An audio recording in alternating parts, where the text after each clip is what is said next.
All right, welcome, Nomad family. All right, hope everybody having a great day today. I'm gonna go ahead and get started. I'm Albert Weeden. I am the principal at Lochapoka High School and also the athletic director. Yes, that is correct. I serve in two different capacities. That's the joy of my job.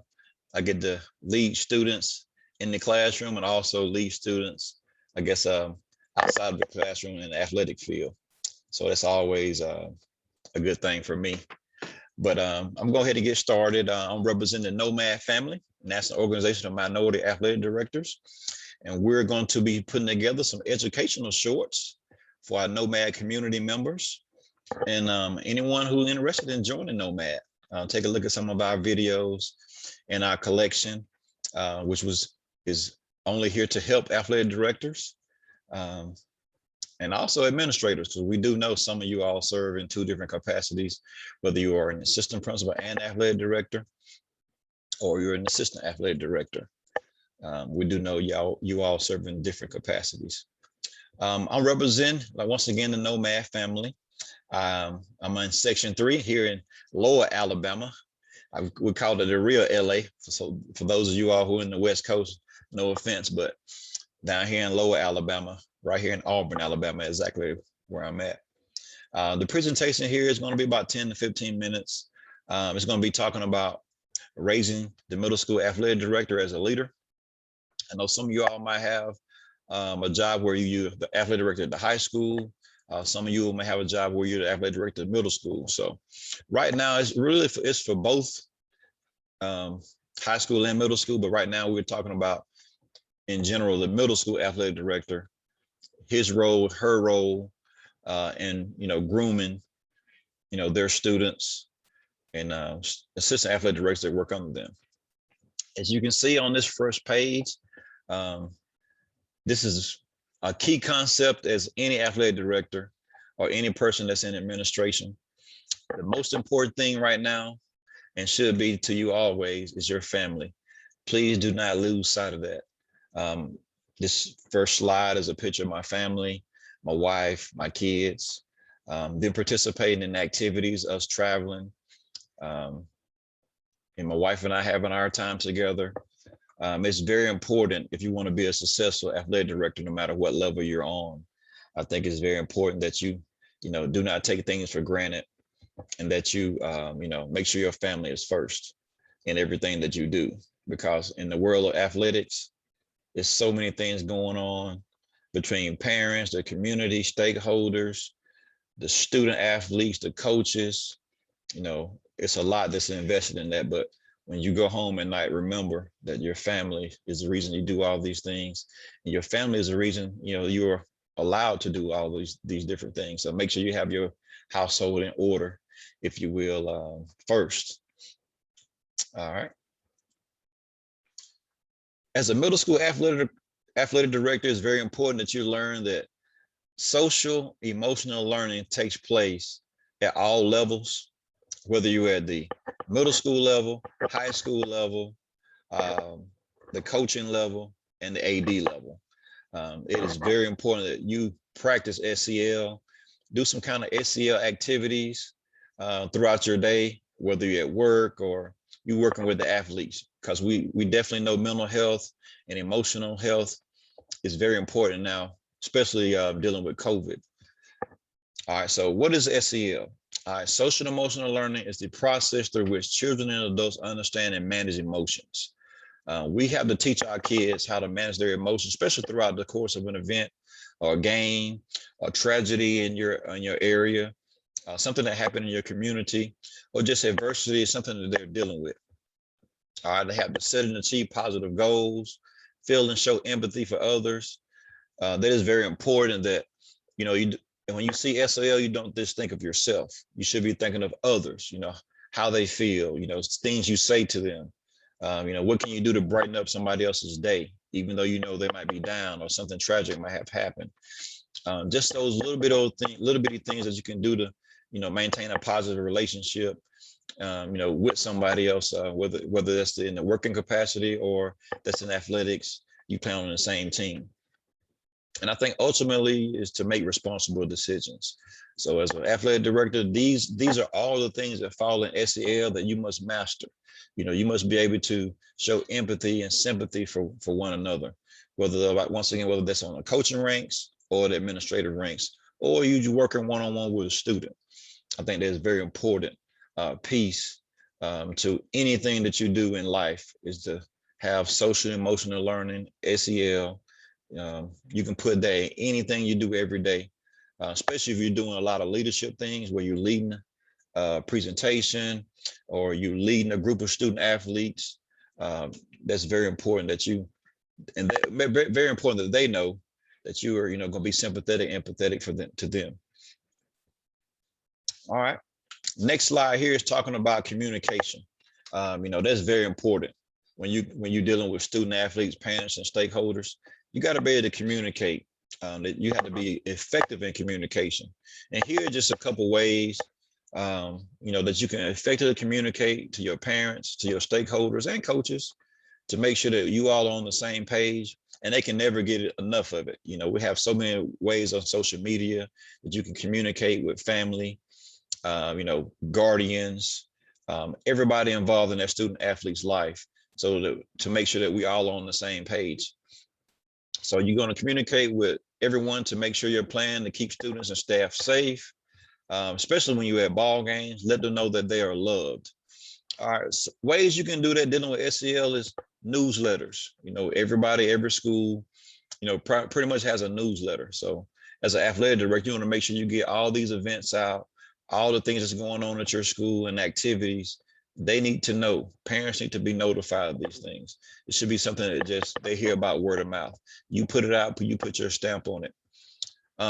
In most schools, you have something called Schoolcast, where you can make it a simple phone announcement via internet, and it goes out. Here at my school, it goes directly to the handset. A lot of people don't have home phones anymore, now at home to answer the home phone.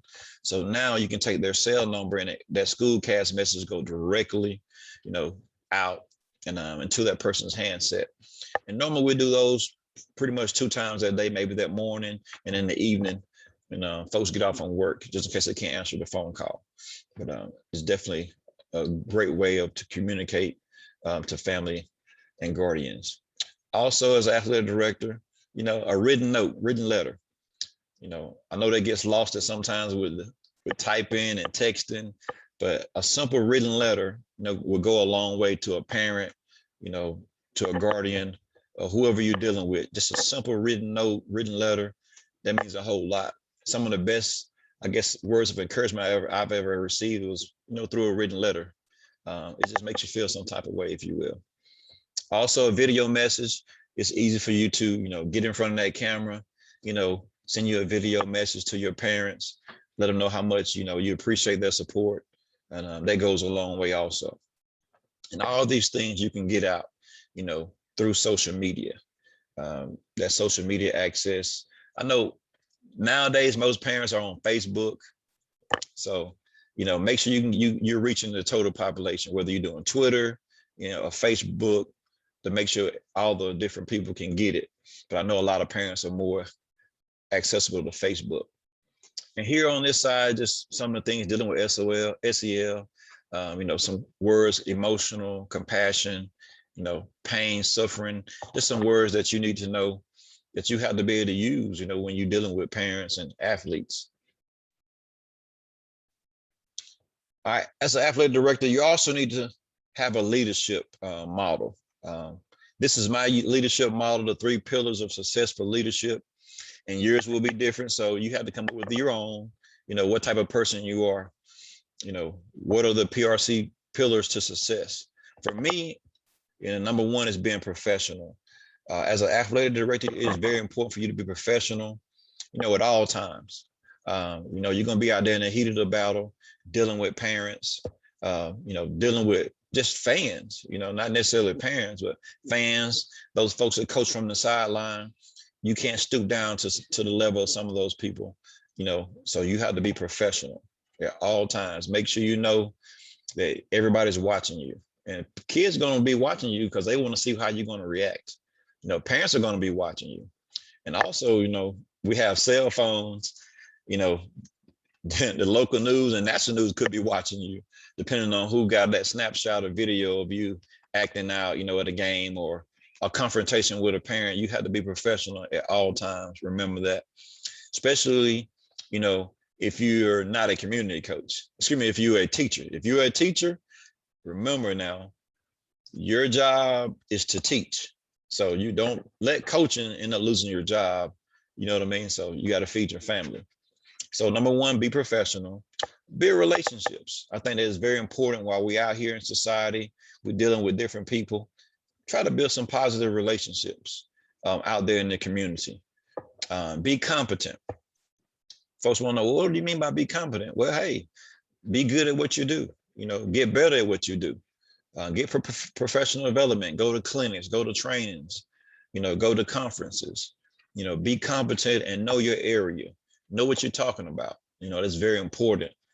So those are my 3 pillars of success. The next couple of slides, I'll talk a little bit more about it, but you know, you need to come up with your pillars of success and your leadership model and style, you know, so people will know, they know what to expect out of you and you be consistent with that.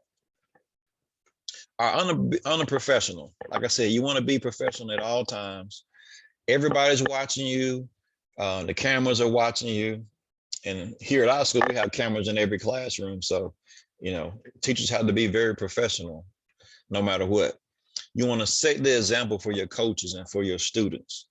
As a middle school athletic director, you know you're dealing with a lot of different emotions. I think that might be the toughest grade level. 7th, 8th grade, probably sixth grade also, but 7th grade is very tough. So you're dealing with a lot of different emotions, dealing with these little middle school students. But just be professional, you know, use SEL, empathy, sympathetic. Some of the things you're gonna have to learn these words and these terms and to make sure that you're using them at all times, because you have to be very patient. Just like you're dealing with your own child. And sometimes we get frustrated with our own kids, but remember, professionalism. All right, set the example for your coaches, like I said, but use ethical behavior. You know, follow the code of ethics the NIAAA and your state association has set for you. I think that is very important because code of ethics could get you fired also. Set goals for yourself.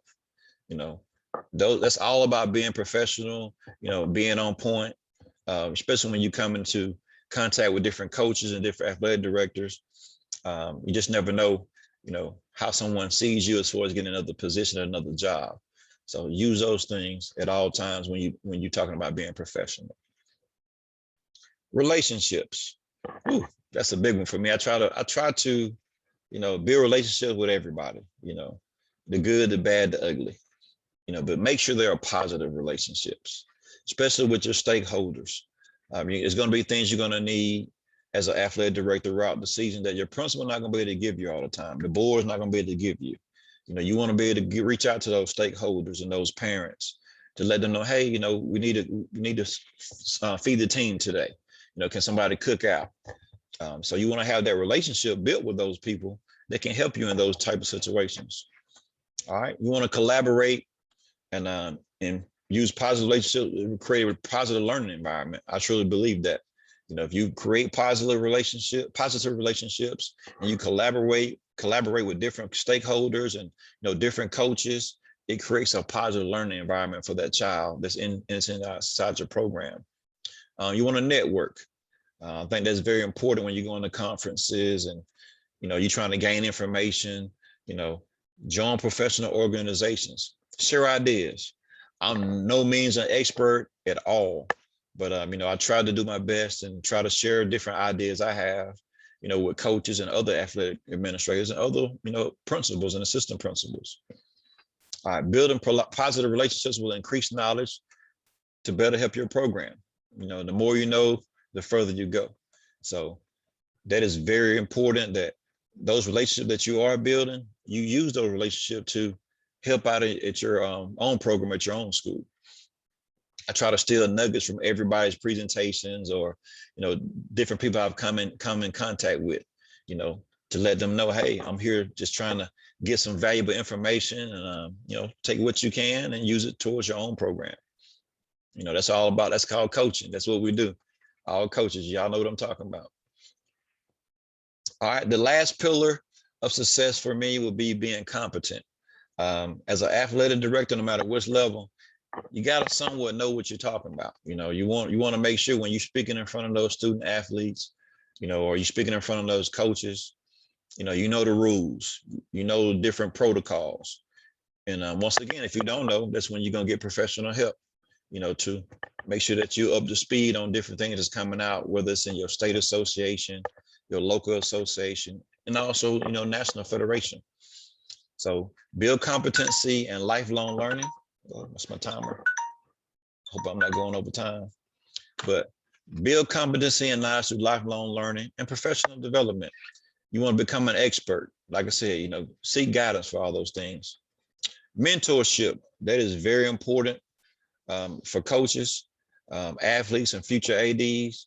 You want to be a mentor to them. If you see someone that has potential, go up to them and talk to them and ask them, hey, what do you think about being an athletic director or assistant athletic director? Don't keep all this information to yourself. Be a mentor to others.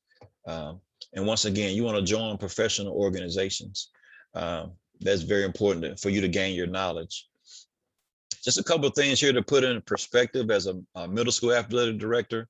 Winning championships is not the focus. Make sure you understand that. No one's going to be on you for your job or at your job about you winning championships. That's not what middle school athletic directing is all about. You want to be able to make sure your kids, have a winning tradition, of course, but you want to make sure that their mentality is about winning, not necessarily winning on the court. All the things they got to do as far as winning before they even get to the court, how to act in class, how to be a leader, how to be responsible. So that's what you want to focus on in the middle school level, not about winning the championships. But it's okay to let them know, hey, when you get to the high school, that's when you can focus on winning your championships. All right. You want to mentor and guide other coaches, build that coaching fraternity within your school.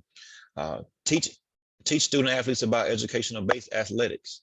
That's real important. NFHS, that's where you can get all your different tutorials, and kids can go through different protocols, different trainings for your coaches. NFHS Learning Center. Build character. That must be the vision for your program. Make sure those kids have very good character. What are the kids going to do when you're not there? What are your coaches going to do, when you're not there? Make sure they're not violating any rules, and make sure they do the right thing at all times. And you want to have goals. Set expectations for yourself, for your program, your student athletes. And sometimes it get kind of lost in the shuffle. Set expectations for your fans, your parents, your stakeholders. Let them know there's boundaries to what you're doing.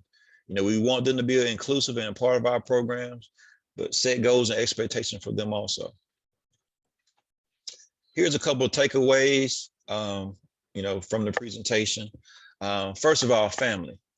Take care of yourself, take care of your family. One of my things I like to do, I like to exercise before I come home or pick my kids up. I think that's very important too. That's kind of my cleanse. After the long day, I'm done with everything.